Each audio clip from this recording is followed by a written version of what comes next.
तो हेलो मेरे प्यारे बच्चों, आप लोग का स्वागत है SWM क्लासेस में। आप लोग कैसे हो? उम्मीद करते हैं आप लोग मस्त होंगे, स्वस्थ होंगे और अच्छे से मन लगाकर प्यारे बच्चों अपने अपने पढ़ाई में व्यस्त होंगे। प्यारे बच्चों, इस क्लास को शेयर करिए अपने अपने दोस्तों के पास, भाइयों के पास, बहनों के पास। जहाँ शेयर करना है शेयर कर दीजिए, क्योंकि आज हम क्लास 10th का बायोलॉजी चैप्टर 4 जिसका नाम है उत्सर्जन, इसका ऑब्जेक्टिव क्वेश्चन देखने वाले हैं। ठीक है, तो चलिए बिना रुके हुए हम इस सफ़र को स्टार्ट करते हैं। तो चलिए प्यारे बच्चों, सबसे पहले श्री गणेशाय नमः। गणेश जी का आशीर्वाद लेना जीवन में बहुत बहुत ज़्यादा जरूरी है। ठीक है, तो चलिए सबसे पहला क्वेश्चन यहाँ पर आता है, पौधों में उत्सर्जी पदार्थ है। पौधों में कौन सा उत्सर्जी पदार्थ है? ऑप्शन ए दिया गया है गोंद, option B tannin, option C resin, option D इनमें से सभी। तो पौधों में कौन सा उत्सर्जी पदार्थ है? पौधों से क्या क्या निकलता है? तो पौधा से सर गोंद भी निकलता है, टैनिन भी निकलता है, रेंजिन भी निकलता है, ये सभी निकलता है सर पौधों से। नेक्स्ट चलते हैं, आगे बताइए, निम्न में कौन उत्सर्जी अंग है? ऐसा कौन है प्यारे बच्चों जो उत्सर्जी अंग है? ऑप्शन ए दिया गया है ब्रिक, ऑप्शन बी दिया गया है अग्नाशय, ऑप्शन सी दिया गया है आंख, ऑप्शन डी दिया गया है इनमें से कोई नहीं।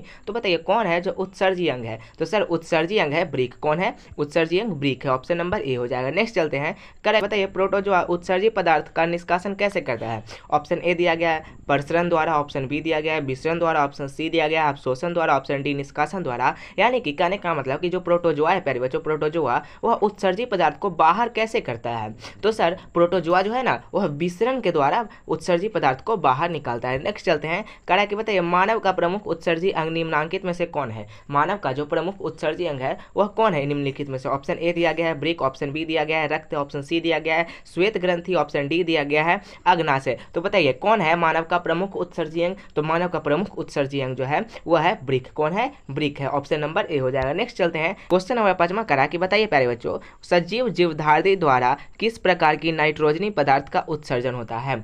यानी कि हम लोग के द्वारा किस प्रकार के नाइट्रोजन पदार्थ करने का मतलब कचरा, किस प्रकार के कचरा का उत्सर्जन होता है हम लोग के शरीर से? ऑप्शन ए दिया गया अमोनिया, ऑप्शन बी दिया गया है यूरिक अम्ल, ऑप्शन सी दिया गया है यूरिया, ऑप्शन डी दिया गया है इनमें से सभी। तो बताइए किस प्रकार का उत्सर्जन हमारे शरीर से होता है? तो सर ये सभी जो है हमारे शरीर से उत्सर्जित होता है। नेक्स्ट चलते हैं, बताइए कह रहा है, मनुष्य में वृक्क निम्नलिखित में किससे संबंधित है? जो मनुष्य में प्यारे बच्चों वृक्क है वह किससे संबंधित है? अगर आप बता सकते हैं तो बताइए।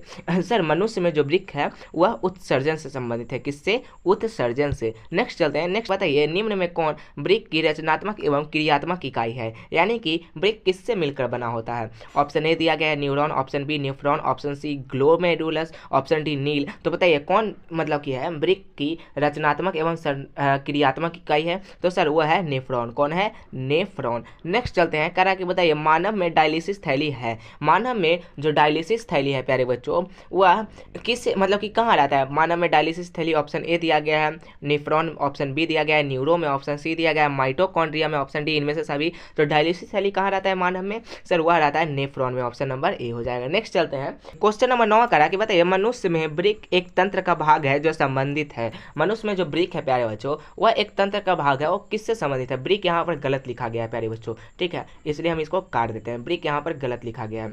तो मनुष्य में वृक्क जो है एक तंत्र का भाग है, वह किससे संबंधित है? वृक्क का काम क्या है? सर उसका काम है उत्सर्जन। क्या है? उत्सर्जन। नेक्स्ट चलते हैं, नेक्स्ट नंबर 10वां कह रहा है प्यारे बच्चों कि कृत्रिम वृक्क किन अवशिष्ट उत्पादकों को रुधिर में अपवहन द्वारा पृथक करता है?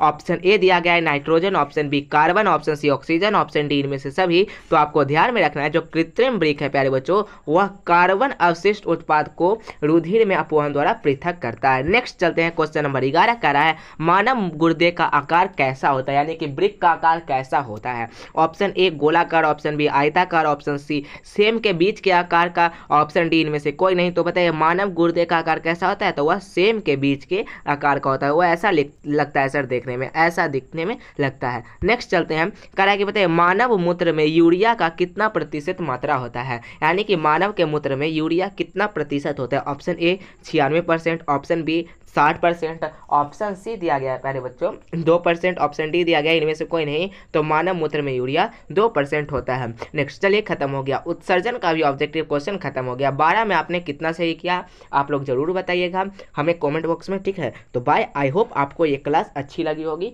तब तक के लिए हंसते रहिए, पढ़ते रहिए और मुस्कुराते रहिए। बाय।